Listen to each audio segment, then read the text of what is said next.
اعوذ باللہ من الشیطان الرجیم بسم اللہ الرحمن الرحیم اللہم صل علی محمد وآل محمد وعجل فرجہم۔ میرے محترم برادران، خواہران، جوانان، آپ حضرات کی خدمت میں ماہ رمضان المبارک کے سلسلے میں کچھ باتیں عرض کرنا چاہتا ہوں،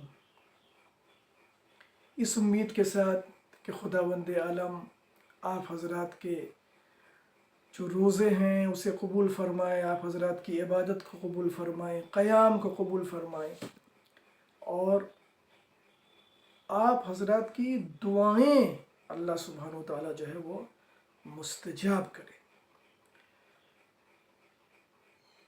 اس سے پہلے میں نے یہ بتایا تھا کہ کچھ چیزیں ایسی ہیں جو روزے کو باطل کر دیتی ہیں، اور آج ہم اس سلسلے میں گفتگو کرنے والے ہیں کہ وہ کون سی چیزیں ہیں جو روزہ دار کے لیے مکروہ ہیں،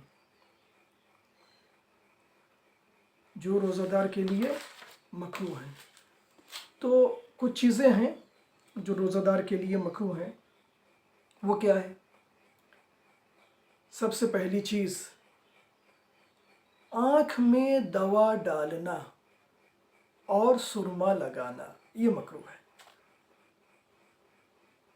اس صورت میں کہ اس کا مزہ یا اس کی بو حلق تک پہنچ جائے، حلق تک پہنچ جائے۔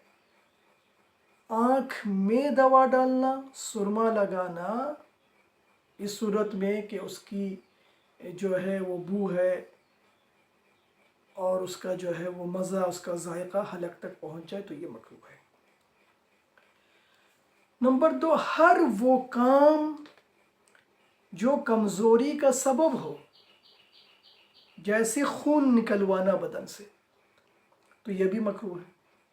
نمبر 2، ہر وہ کام جو کمزوری کا سبب ہو، ظاہر ہے اگر انسان اپنے بدن سے خون نکالے، کسی کو خون دینا چاہے اور وہ کمزوری کا سبب بن جائے یہ کام، تو بظاہر ہے یہ کام بھی جو ہے وہ مکروہ ہے۔ تیسری چیز، ناک میں دوا ڈالنا، اگر یہ نہیں جانتا کہ دوا حلق تک پہنچ جائے گی، ناک میں دوا ڈالنا، لیکن اگر یہ معلوم ہو کہ دوا حلق تک پہنچ جائے گی تو اس صورت میں روزہ کی حالت میں ناک میں دوا ڈالنا جائز نہیں ہے۔ خوب۔ نمبر 4، خوشبودار جڑی بوٹیوں کا سونگھنا، پھولوں کا سونگھنا، یہ روزہ دار کے لیے جو ہے یہ مکروہ ہے۔ نمبر 5، عورتوں کا پانی میں بیٹھنا، یہ بھی روزہ دار کے لیے کیا ہے؟ عورتوں کے لیے، عورتوں کا پانی میں بیٹھنا یہ بھی جو ہے کیا ہے؟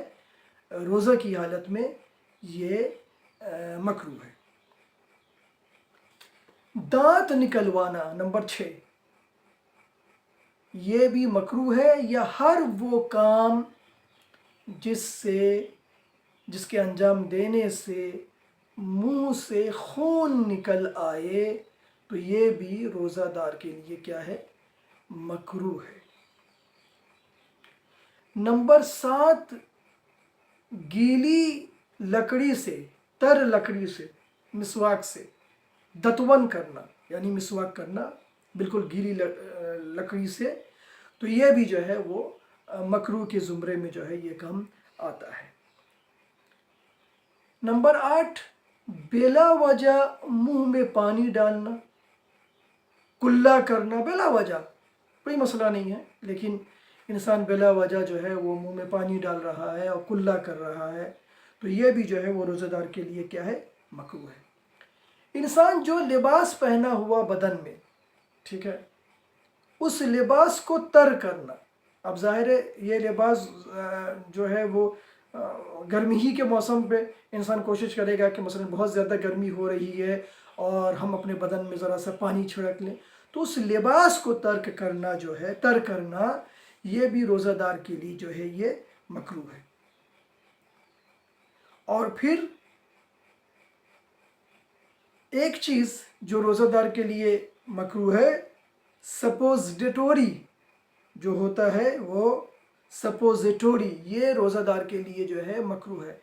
آپ جانتے ہیں کہ جس کو بتی بھی کہتے ہیں، اور وہ دوا جو ہے انسان کے بدن میں داخل کر دیا جاتا ہے، اور خاص کر کے جو ہے وہ اگر جو ہے وہ پخانہ وغیرہ کا بھی مسئلہ ہوتا ہے مثلاً، تو اس کو انسان کے بدن میں ڈال دینا جو ہے، انجیکٹ کر دینا، تو یہ بھی مکروہ ہے۔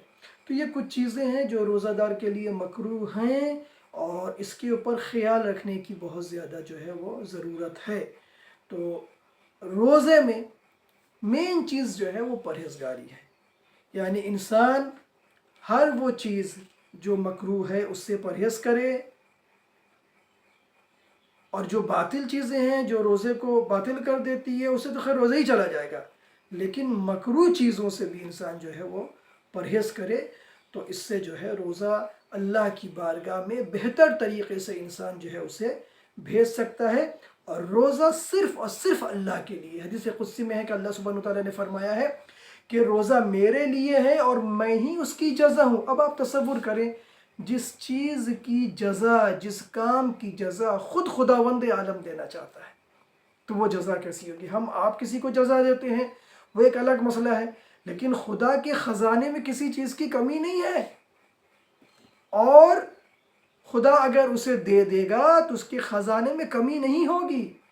تو عزیزو، ہمیں یہ کوشش کرنی چاہیے کہ ہم ان مکروہات سے بھی بچیں جس کا انجام دینا صحیح نہیں ہے۔